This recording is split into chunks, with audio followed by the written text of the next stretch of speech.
ప్రభువైన యేసుక్రీస్తు నామములో మీ అందరికీ శుభాలు.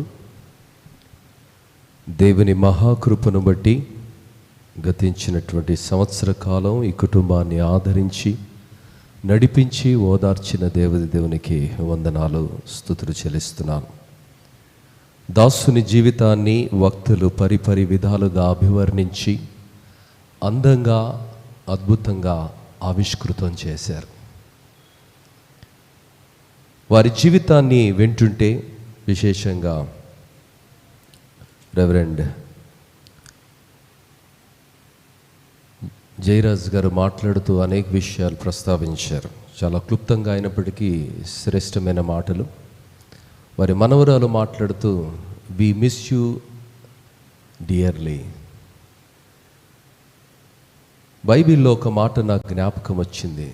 దేవుడు ఈ లోకంలో అందంగా అద్భుతంగా జవాబుదారీతనంతో బ్రతికినటువంటి ప్రతి ఒక్కరిని ఏమని పిలువబోతున్నాడంటే, బల నమ్మకమైన మంచి దాసులారా.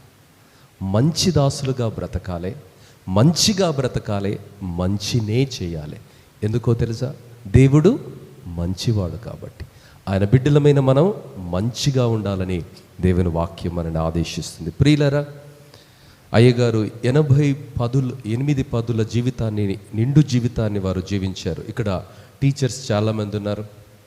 సీనియర్ టీచర్స్ ఉన్నారు, ఇంటర్నేషనల్ టీచర్స్ ఉన్నారు. ప్రమిలక్క is also international. I'm also trained graduate, but though I'm not practising it literally. టీచర్స్ను మీరు అడిగితే 100 మార్క్స్ ఒకటికి సబ్జెక్ట్లో వస్తే ఇంకా దానికంటే ఇంకేం కోరుకుంటాము? 100 మార్క్స్ తర్వాత ఇంకేమున్నది? A++ తర్వాత ఇంకేమున్నది? ఇంకేం లేదు. దాని తర్వాత ఇంకేం లేదు. అలానే బైబిల్ ఏమంటుందంటే, నరుని ఆయుష్ 70 సంవత్సరాలు, అధిక బలం ఉంటే 80 సంవత్సరాలు. అయినా అది ఆయాసమే, దుఃఖమే. ఆయన 80 సంవత్సరాలను కూడా దాటి సూపర్ గ్రేస్ ఆయన అనుభవించాడు. మరి ఆ అనుభవించినటువంటి పరిస్థితిని మనం గమనిస్తే దేవుని వాక్యంలో ఒక మాట మనకు జ్ఞాపకం వస్తుంది.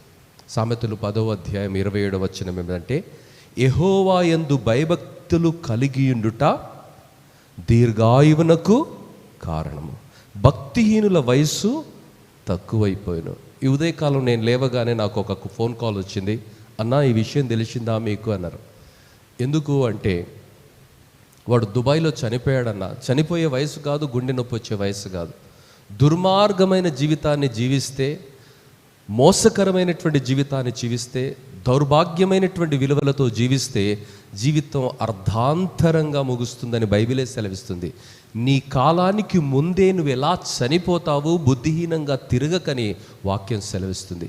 బుద్ధిగా, మంచిగా, భయభక్తులతో బ్రతికితే వారి జీవితము అద్భుతంగా సాగుతుందని దానికి నిలువెత్తు నిదర్శనం జయల్ జాన్ అయ్యగారని మనం ఇప్పుడే వారి సాక్ష్యాల ద్వారా జీవితాన్ని ఆవిష్కృతం చేసినటువంటి మంచి మాటల ద్వారా మనం విన్నాం. ప్రియులారా, ఒక ఐఏఎస్ ఆఫీసర్, ఒక ఐపీఎస్ ఆఫీసర్ చిన్నతనంలో మరి యూపీఎస్, యూనియన్ పబ్లిక్ సర్వీస్ను క్రాక్ చేసి భారతదేశంలో ఉన్నటువంటి అత్యున్నతమైనటువంటి కాంపిటీషన్లో ముందు వరుసలో నిలబడితే మరి పాత్రికేయ బృందం వెళ్ళి వారిని ఇంటర్వ్యూ తీసుకుంటారు. ఇంటర్వ్యూలు అడుగుతారు, ఇంత చిన్న వయసులో మీరు ఎలా సాధించారంటే, వారు చెప్పే ప్రతి మాట మోటివేషనల్, ఇన్స్పిరేషనల్ స్పీకర్స్ మరి అది అక్షరార్థంగా వాళ్ళ స్పీచ్లలో వాడతారు. ఎందుకంటే వారు ఎలా ప్రిపేర్ అయ్యారు, వారు ఏం తిన్నారు, ఎన్ని గంటలు చదివారు, ఎలా పడుకున్నారు, 24 గంటలు వాళ్ళు ఏ విధంగా మేనేజ్ చేశారు, ఇలా చాలా విషయాల గురించి మనం మాట్లాడతాం కదా. మరి ఈరోజు అయ్యగారు జీవితాన్ని నిలిచి గెలిచినటువంటి ఒక ధీరుడు ఆయన. ఈ జీవిత యాత్రలో మరి ఆయన నిలిచి గెలిచి అందంగా తన జీవితాన్ని దేవుని మహిమార్థమై లోకంలో జీవించాడు. అందరికీ ఒకే ఒక జీవితం ఇస్తాడు దేవుడు. కొందరు ఆ జీవితాన్ని అలక్ష్యంగా బ్రతుకుతారు, అపహాస్యంగా బ్రతుకుతారు, మూర్ఖంగా బ్రతుకుతారు, దౌర్భాగ్యంగా బ్రతుకుతారు. కానీ జవాబుదారి తరముతో ఎంతో చక్కగా బ్రతికినటువంటి బిడ్డ అని ఆయన గురించి సాక్ష్యం చెప్పబడింది. ప్రియులారా, మరి ఈరోజు ఆ యాత్రను ముగించి జీవన యాత్రలో మరొక ఆవలి తీరానికి వెళ్ళినటువంటి గొప్ప వ్యక్తి, the other side of life that is called eternal life, ఆ నిత్యత్వంలోనికి వెళ్ళినటువంటి అంకుల్ని ఒకవేళ మనం ఇంటర్వ్యూ చేస్తే, అంకుల్ని ఒకవేళ అడిగితే, అంకుల్ జీవితంలో కష్టాలు అనిపిస్తున్నాయి, నాకు సమస్యలు అనిపిస్తున్నాయి, ఆర్థిక ఇబ్బందులు అనిపిస్తున్నాయి, అసలు కొన్ని సందర్భాల్లో దేవుడు ఉన్నాడా అనిపిస్తుంది, మనుషులు ఇంత భయంకరంగా ఎలా ప్రవర్తిస్తారనిపిస్తుంది, ఈ జీవితంలో చాలా సందర్భాల్లో నేను ఓడిపోయాను అనిపిస్తుంది, ఈ జీవితం ఇక చాలు అనిపిస్తుంది అంకుల్ అని మనం అడిగితే, ఆ విశ్వాసాన్ని కాపాడుకొని ఆవలి తీరానికి వెళ్ళినటువంటి అంకుల్ ఒకవేళ మనతో మాట్లాడాలి అంటే ఏం మాట్లాడతాడు? దేవుని బిడ్డ, దేవుని వాక్యములో హెబ్రీయులకు రాసిన పత్రిక 11వ అధ్యాయము 5వ వచనం ఏమంటుందంటే, హేబేలు గురించి, అతడు మరణించి తన విశ్వాసము ద్వారా మాట్లాడుతున్నాడు. మరణించి కూడా మన విశ్వాసం ద్వారా అనేకులకు స్ఫూర్తిని మనం అందించవచ్చు. ఈరోజు అయ్యగారి జీవితం కూడా అలానే ఉన్నది.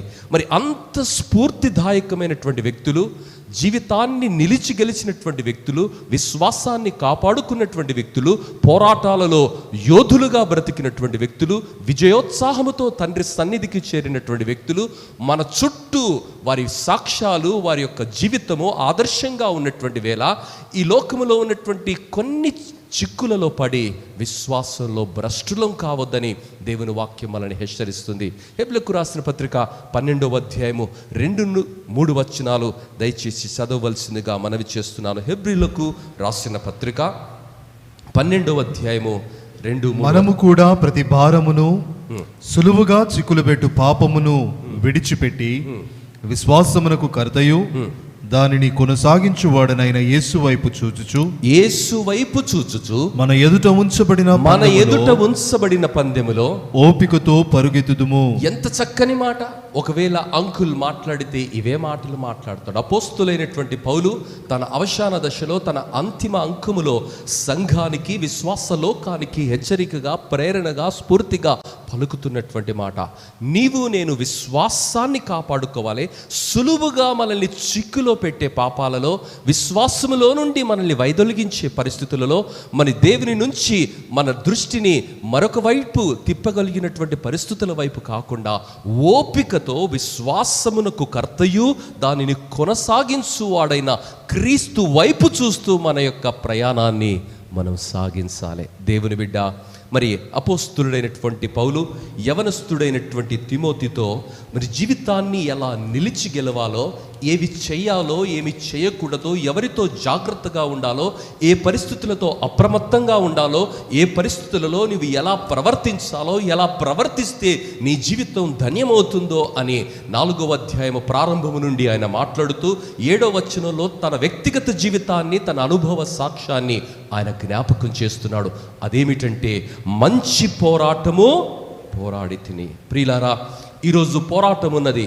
మంచి పోరాటం ఉన్నది, చెడ్డ పోరాటం ఉన్నది. పోలీసులు మంచి కొరకు నిలబడతారు, తీవ్రవాదులు చెడు కొరకు పోరాటం చేస్తారు, నెక్సల్స్ చెడు కొరకు పోరాటం చేస్తారు. వాళ్ళు అనుకుంటారు అది మంచి అని, వారు ఎన్నుకున్నటువంటి మార్గం మంచి అని. కానీ అది హర్షించదగినటువంటి మార్గం కాదు, అభినందించదగినటువంటి మార్గం కాదు. ప్రియులారా, ఈరోజు అపోస్తులుడైనటువంటి పౌలు దేవుని సన్నిధానంలోనికి వెళ్ళినటువంటి విశ్వాస వీరులైనటువంటి అంకుల జీవితము బ్రతికి ఉన్న వరకు ప్రోత్సాహంగా, ఇంత గొప్ప సాక్షి సమూహము బ్రతుకుతున్న మనతో బ్రతకడానికి, క్రీస్తు వలె బ్రతకడానికి, మంచిగా బ్రతకడానికి ఒక ప్రోత్సాహాన్ని ఇస్తుంది. ఆ ప్రోత్సాహం ఏమిటంటే, మంచి పోరాటము నేను పోరాడి తిని. ప్రియులారా, ఈరోజు జీవితంలో అంకులు ఒక నినాదంతో బ్రతికాడు, అపోస్తులుడైనటువంటి పౌలు ఒక నినాదంతో బ్రతికారు, భక్తులందరూ కూడా ఒక సంకల్పముతో బ్రతికాడు. అపోస్తులైనటువంటి పౌలు ఎలా బ్రతికాడో తెలుసా? బ్రతుకుట క్రీస్తే, చావైతే లాభమే. క్రైస్తవునికి చావు ఎప్పుడూ కూడా నష్టం కాదమ్మా. క్రైస్తవుని జీవితంలో, విశ్వాసి జీవితంలో మరి చావు అనేది ఒక పండుగ లాంటిది, చావు అనేది ఒక కారినేషన్ సెరమనీ లాంటిది, చావు అనేది ఒక అద్భుతమైనటువంటి లోకంలోనికి క్రీస్తు అనే ద్వారము ద్వారా మనల్ని నడిపించే ఒక భాగ్యం. మరి ఆ భాగ్యములోనికి నిండు జీవితాన్ని, అందమైన జీవితాన్ని ఎంతో చక్కగా, ఆదర్శవంతంగా, మరి విలువలతో కూడిన జీవన ప్రస్థానాన్ని సాగించినటువంటి అంకుల్ దేవుని సన్నిధానంలోనికి వెళ్ళి బ్రతికున్న మనతో, మన జీవితం ఎప్పుడు ముగుస్తుందో తెలియని మనతో జీవితంలో పోరాటాలు ఉంటాయి. పోరాటాలు ఉండకూడదని మీరు ప్రార్థించొద్దు, సవాళ్ళు ఉండకూడదని మీరు ప్రార్థించొద్దు, ప్రతికూలతలు ఉండకూడదని మనం ప్రార్థించొద్దు. ప్రియులారా, చాలామంది విశ్వాసులు అంటారు, ఆ గవర్నమెంట్ రావద్దు, వస్తే ఏమవుతుంది brother? Best things will come when you are under stress. That's what history says. ప్రపంచంలో ఉన్నటువంటి అత్యున్నతమైనటువంటి ఆటగాళ్ళు అత్యున్నతమైనటువంటి ఆటగాళ్ళుగా ఎందుకు పరిగణించబడుతున్నారో తెలుసా? When they have gone through extraordinary conditions, extreme conditions, they have exhibited their talent. ఈరోజు మన జీవితంలో ఉన్నటువంటి శ్రేష్టతను దేవుడు తీసుకొని రావడానికి పోరాటాల గుండా వారు నడిపిస్తారు. అంకుల్ ఏబి శామ్యుల్ గారు మాట్లాడుతూ వారి జీవితంలో అనేకమైన పోరాటాల గుండా జాన్ గారు వెళ్ళారు, కానీ ఎక్కడ కూడా ఎవరిపైన కూడా ఆయన కత్తి కట్టలేదు, కక్ష పెట్టుకోలేదు. ఎంత గొప్ప సాక్ష్యం, ఎంత గొప్ప అభినందన అది. ప్రియులారా, ఈరోజు ఈ పోరాటాలలో మనం బ్రతుకుతున్నాం. రకరకాల పోరాటాలు ఉన్నాయి. అందుకనే తెలుగులో ఒక నానుడి ఉన్నది, అదేంటంటే కోతి బాధలు కోతివి, పీత బాధలు పీతవి. ప్రియులారా, ఎవడికి ఉండే బాధలు వాడికి ఉన్నాయండి, ఎవడికి ఉండే పోరాటాలు వారికి ఉన్నాయి. కానీ ఆ పోరాటాలలో నీవు నేను యేసు వలె బ్రతకాలి. అంకుల్ జీవితంలో పోరాటం వచ్చింది, ఆ పోరాటంలో నిలిచి వారు గెలిచారు. అనేక మంది పోరాటాలలో ఓడిపోవడానికి కారణం ఏమిటో తెలుసా? 2వ తిమోతిలకు రాసిన పత్రిక 4వ అధ్యాయము 10వ వచనంలో అపోస్తులుడైనటువంటి పౌలు యవనస్తుడైనటువంటి తిమోతికి విషయాలను వివరిస్తూ తన జీవితాన్ని మాదిరిగా చెబుతూ మరొక వ్యక్తిని హెచ్చరికగా ఆయన జ్ఞాపకం చేస్తున్నాడు. ఆ వ్యక్తి ఎవరు? దేమా. 4వ అధ్యాయము 10వ వచనం. దేమా ఈ ఇహలోకమును స్నేహించి నన్ను విడిచి తెసలోనికకు వెళ్ళెను. ఈ లోకాన్ని ప్రేమించి అనేకులు దేవుని మార్గంలో నుండి తప్పిపోతున్నారండి. పోరాటాలలో రాజీ పడిపోతున్నారు. ఏది లోకంలో శాశ్వతం కాదని అందరికీ తెలిసినప్పటికీ జీవితంలో తాత్కాలికమైనటువంటి వాటి కొరకు దేవుణ్ణి పోరాటాలలో అమ్మి వేస్తున్నటువంటి వారు ఉన్నారు. కానీ అంకుల్ తన జీవితంలో అనేక పోరాటాలలో ఒక యోధుడుగా నిలబడ్డాడు, ఒక వీరునిగా నిలబడ్డాడు. విశ్వాస యాత్రలో నిలిచి గెలిచిన జయశీలిగా ఆయన సాక్ష్యాన్ని, అభినందనను ఆయన పొందుకుంటున్నాడు. ఈరోజు ఆయనను బట్టి దేవుని నామము ప్రహర్షించబడుతుంది, కీర్తించబడుతుంది. దేవుని బిడ్డ, అనేకులు విశ్వాస జీవితంలో విశ్వాసులుగా పిలువబడేవారు ఎందుకు తెలుసా? వారి జీవితంలో భ్రష్టమైన స్థితికి వెళుతున్నారు అన్నది అపోస్తులుడైనటువంటి పౌలు మరొకసారి జ్ఞాపకం చేస్తూ, మరి తిమోతిని హెచ్చరించినట్లుగా అంకులు జీవితాన్ని ద్వారా మనల్ని కూడా ఆయన హెచ్చరిస్తున్నాడు. 1 తిమోతిలకు రాసిన పత్రిక 6వ అధ్యాయము 10వ వచనం ఏమంటుందంటే, ఎందుకనగా ధనాపేక్ష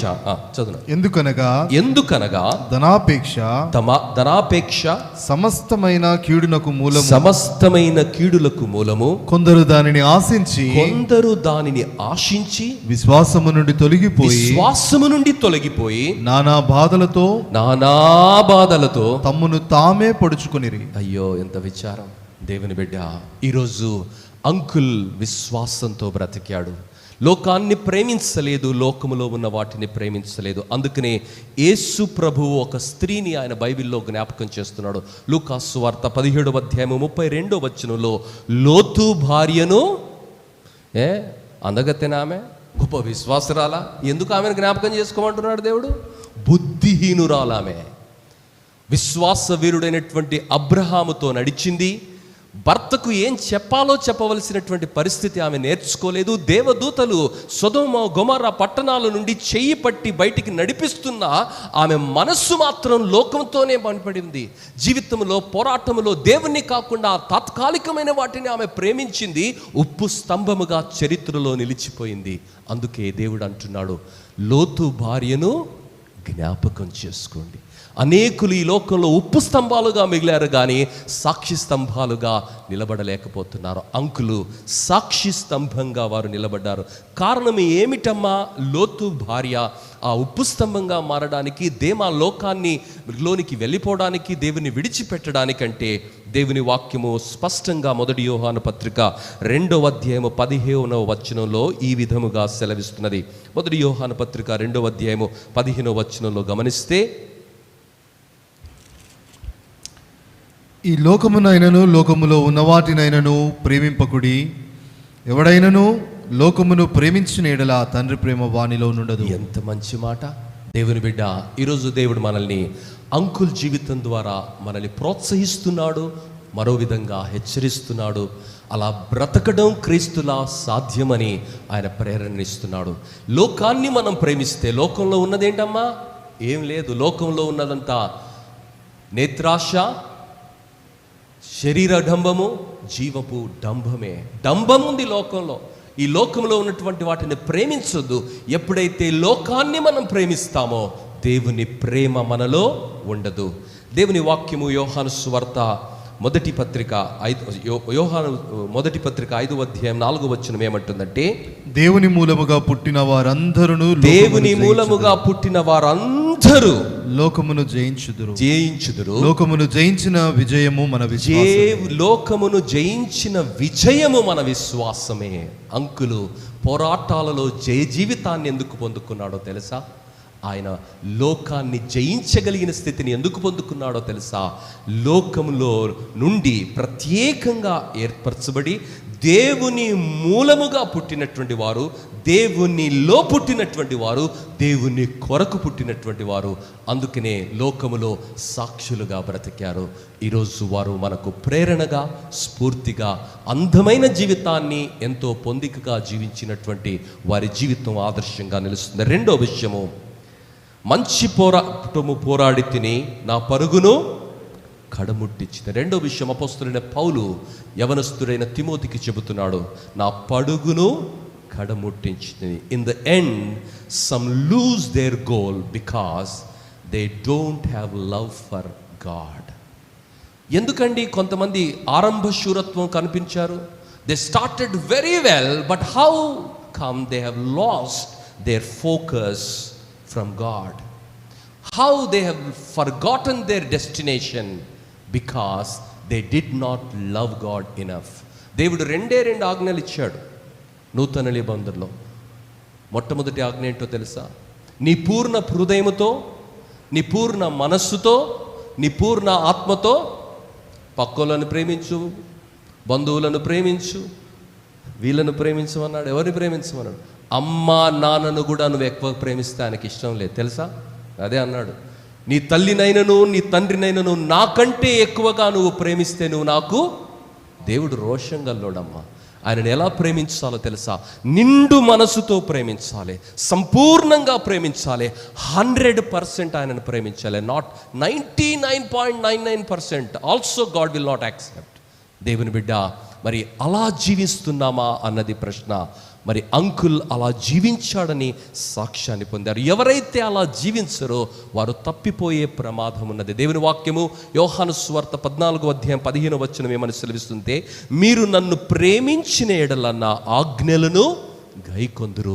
దేవుని ఆజ్ఞలు భారమైనవి కావు. దేవుని బిడ్డ, మనము భారమైనటువంటి ఆజ్ఞలను దేవుడు మనకి ఇవ్వలేదు, ఘోరమైనటువంటి ఆజ్ఞలను మనకి ఇవ్వలేదు. కానీ అనుకరించే ఆజ్ఞలను, అందంగా, ఆనందంగా, సంతోషంగా, సంపూర్ణంగా జీవించే ఆజ్ఞలను దేవుడు మనకిచ్చాడు. ఆజ్ఞలను ఎవరైతే హృదయం అంతటితో, సంపూర్ణమైనటువంటి హృదయముతో, నిండు మనసుతో, పూర్ణ ఆత్మతో, పూర్ణ బలముతో దేవుని మాటకు విధేయత చూపిస్తారో వారి జీవితాలు గమ్యానికి చేర్చబడతాయి. అంకుల్ అలా జీవించాడు. మరి ఆయన జీవితం అలా జీవించబడిందని మనం సాక్ష్యాన్ని వింటున్నాము. ఎక్కడో ఒక కుగ్రామంలో, ఒక పల్లెసీమలో నుండి మహానగరంలోనికి వచ్చి, మహానగరములో ఉన్నటువంటి నడిబొడ్డులో మరి బిడ్డలందరినీ ప్రయోజకులను చేసి ఉన్నత స్థితిలో ఉండి అందమైనటువంటి జీవితం ఎంతో చక్కగా అది విశ్రమించింది అన్న సాక్ష్యాన్ని మనం పొందుతున్నాం. దేవుని బిడ్డ, దేవుని వాక్యము సెలవిస్తున్నది. మరి యూదా దేవునితోనే ఉన్నాడు, కానీ his end was very very sad. దేవునితోనే ఉన్నాడు 3.5 సంవత్సరాలు, దేవునితోనే తిన్నాడు, దేవునితోనే పడుకున్నాడు. కానీ యూదా తన జీవితంలో భాగ్యాన్ని కోల్పోయాడు. మత్తయి సువార్త 27వ అధ్యాయం 3-5 వచనాలు. ప్రియులారా, ఈ లోకాన్ని ఆకాను కూడా ప్రేమించాడు. వాగ్దాన దేశంలోనికి దేవుడు నడిపిస్తున్నాడు. ఎర్ర సముద్రాన్ని దాటించాడు. 40 సంవత్సరాల అద్భుత కార్యాలను, ఆశ్చర్యకార్యాలను, దేవుని యొక్క బలమైన బాహువును చూశాడు. కానీ ఆకాను హాయి అనే ఒక చిన్న గ్రామములో లోకాన్ని ప్రేమించాడు, లోకములో ఉన్నటువంటి ఆశలను ప్రేమించాడు. శరీరాశ, నేత్రాశకు, జీవపు డంబానికి ఆయన చోటిచ్చాడు. తాత్కాలికమైనటువంటి తృణప్రాయమైనటువంటి వాటి కొరకు ఆయన కుటుంబము మన్నుపాలైపోయింది. దేవుని బిడ్డ, ఈరోజు లక్ష్యం వైపు నుండి ఎప్పుడూ కూడా కన్నులు తిప్పకూడదు. When you are traveling on a highway, if you are a driver of a car or anything, you will understand my words. Fraction of second from the steering wheel, if you remove your eyes, there is every possibility you will meet with an accident. ప్రియులారా, జీవితం శరవేగంగా యాంత్రిక యుగంలో సాగుతున్నవి. రకరకాల ఆకర్షణలు మనల్ని ఆకర్షిస్తున్నాయి, రకరకాల పరిస్థితులు మనల్ని పిలుస్తున్నాయి. ఆకానును బంగారం పిలిచింది, ప్రశస్త వస్త్రం పిలిచింది, దేవుని మాటను కాదని, దేవుడు చెప్పిన మాటను, దేవుని ఆజ్ఞను కాదని, హాయిలో ఉన్నటువంటి కొంతది మరి ఆయన శపితమైనది ఆయన ఆశించిన కారణాన్ని బట్టి వారి జీవితం దౌర్భాగ్యమైనటువంటి పరిస్థితిలోనికి వెళ్ళింది. దేవుని బిడ్డ, ఈరోజు అంకుల్ జీవితం మరి ఆవలి తీరానికి చేరిన జీవితము, ప్రేరణగా ఉన్న జీవితము, సాక్ష్యంగా ఉన్న జీవితము మనల్ని ప్రోత్సహిస్తూ పలుకుతున్నటువంటి మాట ఏమిటంటే, మంచి పోరాటములో విజయాన్ని నేను చూశాను, నా లక్ష్యాన్ని నేను చేరాను. కారణం ఏమిటంటే, నా దృష్టిని లోకం వైపు చూడలేదు, పరిస్థితుల వైపు చూడలేదు, వ్యసనాల వైపు చూడలేదు, ఆకర్షణల వైపు చూడలేదు, మరి హోదాల వైపు చూడలేదు, కానీ నా లక్ష్యము వైపే నేను చూశాను, నా తండ్రి వైపే నేను చూశాను. నీతిగా, ఓపికగా, సులువుగా చిక్కులో పెట్టే పాపము నుండి, పరిస్థితుల నుండి నన్ను నేను కాపాడుకుంటూ భద్రంగా, జాగ్రత్తగా పరుగు తీశాను. అందుకనే ఆ తీరానికి చేరాను. దేవుని బిడ్డ, ఈరోజు దేవుడు మనతో శుతిమెత్తగా వారి సాక్ష్యము ద్వారా మాట్లాడుతున్నాడు. మూడో విషయము, చివరి విషయం ఏమిటంటే, విశ్వాసమును కాపాడుకోవాలి. We have to keep our faith.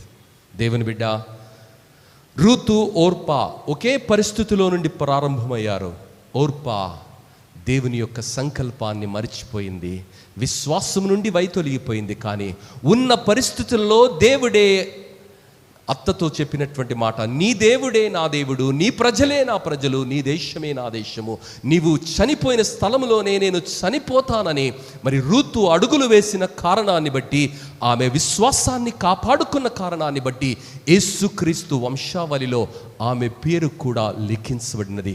ఒక అన్యురాలు, ఒక మోయాబు వంశములో నుండి, దేశములో నుండి వచ్చినటువంటి విగ్రహారాధికురాలు అంత ఉన్నతంగా హెచ్చించబడడానికి కారణం ఏమిటంటే, విశ్వాసాన్ని కాపాడుకున్నది. ఈ మధ్య కాలంలో ఒక ఇంటర్నేషనల్ స్పీకర్ గురించి మనం వింటున్నాం.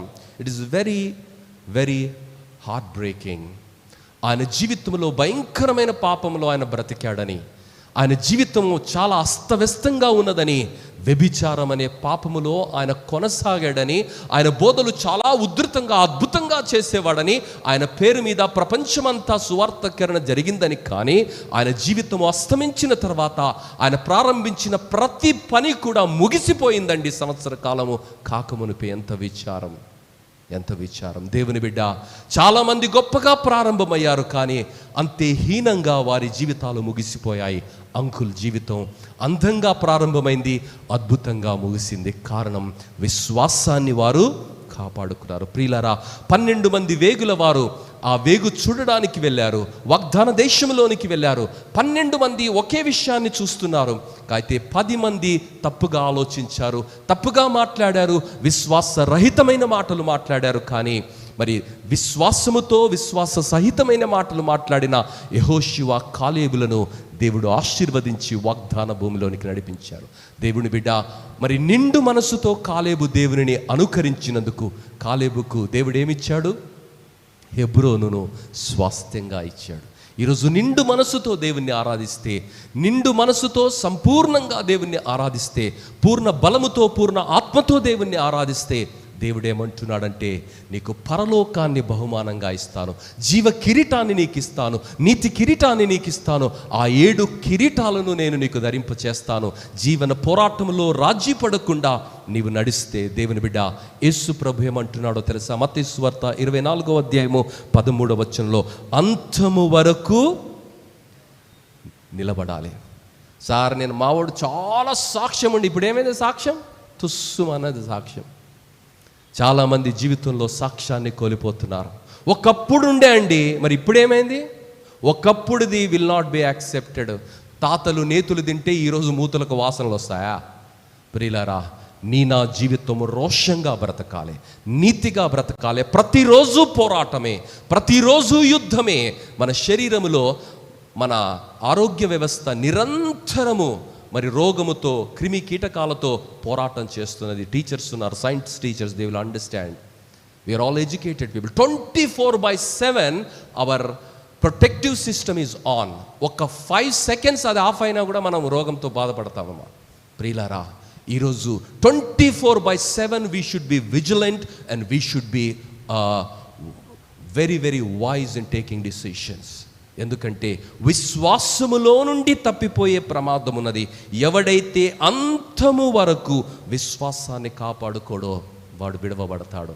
అంకుల్ అలా కాపాడుకున్నాడు. యేసు ప్రభు దగ్గరికి ఒక వ్యక్తి వచ్చాడు. దేవుడు వాడిని ప్రేమించి మత్తయి సువార్త 19:21-24 వాడిని అన్నాడు, అరే నీ ఆస్తినంతా విడిచిపెట్టి నన్ను వెంబడించమంటే యేసు ప్రభే చెప్తున్నాడు, పరలోకానికి మరి అధినేత, పరలోకానికి కర్త, క్రియ ఆయననే అంటున్నాడు, నీ ఆస్తిని వదిలించి నన్ను వెంబడించమంటే వాడు ఎలాంటి వాడట? బైబిల్లో రాయబడిన మాట, వాడు మిక్కిలి ఆస్తి గలవాడు. కాబట్టి ఆస్తి అనేది వానికి మరి పరలోకానికి వెళ్లకుండా ఒక అవరోధంగా, ఒక గుదిబండలా మార్చబడింది. ఎంత విచారం! దేవుడు అంటున్నాడు, నీకు పరలోకాన్ని ఇస్తారా, నువ్వు నన్ను వెంబడించినా అంటుంటే ఆ పరలోకాన్ని పనికి మాలిన ఆస్తి కొరకు ఆయన విడిచిపెట్టాడు. ఎంత విచారం! మిక్కిలి దుఃఖపడుతూ వాడు వెళ్ళిపోయాడు దేవుని సన్నిధిలో నుండి. దేవుని బిడ్డ, దేవుని వాక్యం ఏమంటుందో తెలుసా? పరలోకములో మీ కొరకు ధనము కూర్చుకుని. What is your balance in heaven? Uncle has so much of balance. We don't know. The eternity will reveal it one day. చాలామంది సేవకులను ఆయన ప్రోత్సహించాడని, చాలామందికి ఆయన ప్రోత్సాహాన్ని అందించాడని, నేనున్నాను, నేను సహితం మీతో ఉన్నాను అని ప్రోత్సాహాన్ని ఆయన అందించాడు. కనిపించని ఆత్మగా, కనిపించని ప్రేరణగా, కనిపించని ప్రోత్సాహంగా, మనుషులలో ఉత్సాహాన్ని నింపినటువంటి వ్యక్తిగా మనం చూస్తున్నాం. గిన్నెడు మంచినీళ్ళు ఇచ్చినా కూడా దేవుడు జ్ఞాపకం చేసుకుంటారు. దేవుని బిడ్డ, ఈరోజు సేవను ప్రోత్సహిస్తున్నావా? సేవకులను ప్రోత్సహిస్తున్నావా? నీతో నాతో దేవుడు మాట్లాడుతున్నటువంటి మాట. కొన్ని సందర్భాలలో పాస్టర్లకు పలానా గిఫ్ట్ ఇవ్వమని చెప్తే అది కూడా తినే దౌర్భాగ్యులు ఉన్నారు. అది కూడా తినే దౌర్భాగ్యులు ఉన్నారని. ఎంత విచారం! వాడు ఎలానో ఇవ్వడు, ఇచ్చింది కూడా మనం అందించవలసిన వాడికి అందించడు. అలాంటి వ్యక్తులు కూడా ఉన్నారు ఈరోజు. వాళ్ళు కూడా గొప్ప లీడర్లుగా పరిగణించబడుతున్నారు. విచారం ఇది. కానీ తన ఉన్నటువంటి చిరు సంపాదన, lab technician is not a big post. Of course, in a pathology, my father was also lab technician. Uncle and my father trained in the same institution, Mennonite institution, and they were also colleagues at Jadchalla. ఆ తర్వాత చర్చిల hospital మూసివేయబడిన తర్వాత మరి government సెక్టర్కు వాళ్ళు వచ్చారు. Daddy settled in Nalgonda, uncle settled in Hyderabad. My father was 22 years in United Andhra Pradesh. ఈ was unopposed general secretary. ఆ విషయాలన్నీ కూడా అంకుల్ నాతో మాట్లాడేవాడు. ప్రియులారా, ఈరోజు మాట్లాడే మాట ఏంటంటే, పోరాటాలలో నిలబడదాం, నిలబడితే విజయాన్ని దేవుడిస్తాడు. మరి లక్ష్యాన్ని నుంచి వైదొలగకుండా, మరి అనేకులు లక్ష్యానికి అతి చేరువగా ఉండి లక్ష్యాన్ని వారు విస్మరించారు. ఆకాను వాగ్దాన దేశానికి అతి చేరువలో ఉండి వాగ్దాన దేశంలోనికి వెళ్ళలేకపోయాడు. యూదా యేసు ప్రభుతోనే ఉన్నాడు, కానీ యేసు ప్రభువును ఆయన రక్షకునిగా అంగీకరించలే. మారు మనసు పొందడానికి ఆలోచించాడు, కానీ ఆయన విస్మరించబడ్డాడు. దేవుని బిడ్డ, ఈరోజు అంకుల్ తన జీవితంలో పోరాటాలలో నిలిచాడు, విశ్వాసాన్ని కాపాడుకున్నాడు. లక్ష్యము పైనుంచి ఎప్పుడు ఆయన వైదొలగలే. మరి మన మాట ఏంటి? నీతిమంతుని జ్ఞాపకం చేసుకోవడం అంటే ఈరోజు వారి జీవితం ఒక ప్రేరణ, వారి జీవితం ఒక స్ఫూర్తి, వారి జీవితం మనకు ఒక ఆదర్శం.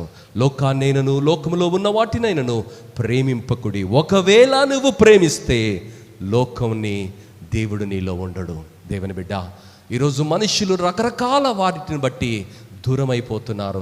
రకరకాల వాటివి మన యొక్క ఏకాగ్రతను భంగం చేస్తున్నాయి. దేవుడు లోకాన్ని ఎంతో ప్రేమించాడు, తన ప్రియ కుమారుణ్ణిచ్చాడు. పాపులమై ఉండగా, ఆయనని ఎరగకుండా శాపములో బ్రతుకుతుండగా, ఆయనకు విరోధంగా బ్రతుకుతుండగా ఆయన మన కొరకు పాపంగా శాపంగా వచ్చాడు. ఆ ప్రేమను మన హృదయాలలో నింపుకుందాం. ఆ ప్రేమతో ఆయనను ప్రేమిస్తాం, ఎందుకంటే ఆ ప్రేమతో ఆయన మనల్ని ప్రేమించాడు. అలాంటి కృప దేవుడు దయచేయనుగా. తలలు వచ్చినట్లయితే ప్రార్థన చేసుకుందాం. దేవుని బిడ్డ, ఈరోజు అయ్యగారి జీవితం ఒక సాక్ష్యం. శుతిమెత్తగా దేవుడు మనల్ని ప్రశ్నిస్తున్నాడు. నీ జీవితం అలా ఉన్నదా? నీ జీవితం అలా ఉన్నదా? ఎవరినైనా ప్రేమించలేకపోతున్నావా? ఎవరినైనా క్షమించలేకపోతున్నావా? దేవుడు నిన్నెలా క్షమించాడు? దేవుడు నిన్నెలా ప్రేమించాడు? దేవుడు నిన్నెలా అర్థం చేసుకున్నాడు? దేవుడు నీ కొరకు గాయపడిన తన హస్తాలను చాచి ఎలా ఎదురు చూశాడు? ఒక్కసారి జ్ఞాపకం చేసుకో. ఈరోజు ఆ దేవుడిని నువ్వు ఆరాధిస్తున్నావు. ఆ ప్రేమమైన సాక్ష్యంగా నీవు బ్రతుకుతున్నావు. ప్రేమించలేవా? క్షమించలేవా? ఆ దయతో నీవు బ్రతకలేవా? జీవితం ఎంత వాస్తవమో మరణం కూడా అంతే వాస్తవం. మరణించిన తర్వాత ఆ ఆవలి తీరానికి చేరాలి అంటే జానయ్యలా బ్రతకాలని సాక్ష్యాన్ని పొందుతున్నాం. లోకాన్నైనను లోకములో ఉన్న దానినైనను ప్రేమించుకుడి. అలా ప్రేమిస్తే దేవుని ప్రేమ వానిలో ఉండదు. ఎవడైతే నన్ను ప్రేమిస్తాడో నా ఆజ్ఞలకు వాడు విధేయత చూపిస్తాడంటున్నాడు. ఆ ఆజ్ఞలు భారమైనవి కాదంటున్నాడు. అనేకులు లోకాన్ని ప్రేమించిన కారణాన్ని బట్టి, విశ్వాసాన్ని కోల్పోయిన కారణాన్ని బట్టి, లక్ష్యం వైపు నడవని కారణాన్ని బట్టి, అలక్ష్యమైన జీవితాన్ని బట్టి జీవితంలో కనుమరుగైపోయారు, తప్పిపోయారు, లోకముతో మమేకమైపోయారు, దౌర్భాగ్యమైన స్థితిలోనికి కూరుకున్నారు. దేవుని బిడ్డ, ఎవరూ అలా వెళ్ళకూడదని ఈ నీతిమంతుని అద్భుత జీవితం ద్వారా దేవుడు మరొకసారి ప్రేరణను, స్ఫూర్తిని, అందమైన జీవితాన్ని ఆవిష్కృతం చేసి మనతో మాట్లాడుతుండగా ఆ కృప దేవుడు దయచేయునుగాక. పరలోకమందున్న మా మంచి తండ్రి, నీకు వందనాలు, స్తుతులు చెల్లిస్తున్నాం. జీవితం ఒక నమ్మకం, జీవితం ఒక అవకాశం, జీవితం ఒక భాగ్యం స్వామి. ఈ అందమైన జీవితాన్ని, అద్భుతమైన అవకాశాన్ని నిన్ను మహిమపరచడానికి, మేము జీవించడానికి సహాయాన్ని దయచేయండి. అవును ప్రభా, లోకంలో ఉన్నది ఏదీ కూడా మా వెంట రాదు స్వామి. మేము ప్రేమిస్తున్న మా ఆస్తి, మేము ప్రేమిస్తున్నటువంటి మా కార్లు, మేము ఎంతగానో ఆరాధిస్తున్నటువంటి మా యొక్క తలాంతులు, మా యొక్క అభిరుచులు ఏదీ మా వెంట రాదు ప్రభా. నగ్న సత్యం ఏమిటంటే, చనిపోయిన 24 గంటల్లోనే తిరిగి మా పార్థివ శరీరాన్ని మట్టికి మట్టిగానో, ధూళికి ధూళిగానో అప్పచెప్తారు. కానీ మా జీవితం, మా సాక్ష్యం, మా విశ్వాసం, మేము ఏ విలువలతో బ్రతికామన్నవే మమ్మల్ని అవి అనుకరిస్తాయి స్వామి. ఈరోజు నీ దాసుడు ఏ విలువలతో జీవించాడో, ఏ విలువలతో నిన్ను అనుకరించాడో, ఏ విలువలతో నిన్ను ఆరాధించాడో, ఏ విలువలతో నిన్ను చేసుకుంటున్నాం. దీవించండి, ఆదరించండి ప్రభా. ప్రత్యేకంగా నీ దాసుని జీవితాన్ని బట్టి, అందమైన సాక్ష్యాన్ని బట్టి, అద్భుతమైన మాదిరిని బట్టి మరొకసారి చేతులెత్తి నమస్కరించి సవినయంగా వందనాలు చెల్లిస్తూ, వారి జీవితాన్ని బట్టి నీ నామాన్ని కీర్తిస్తూ, అలాంటి జీవితం, అలాంటి ముగింపు, క్రీస్తును కలిగి క్రీస్తు కొరకు జీవించి తరించి రాలిపోయే అద్భుతమైన భాగ్యాన్ని మా అందరికీ నీ కృపలో దయచేసి దీవించి నడిపించమని యేసు నామములో అడిగి వేడుకుంటున్నాము తండ్రి. ఆమేన్.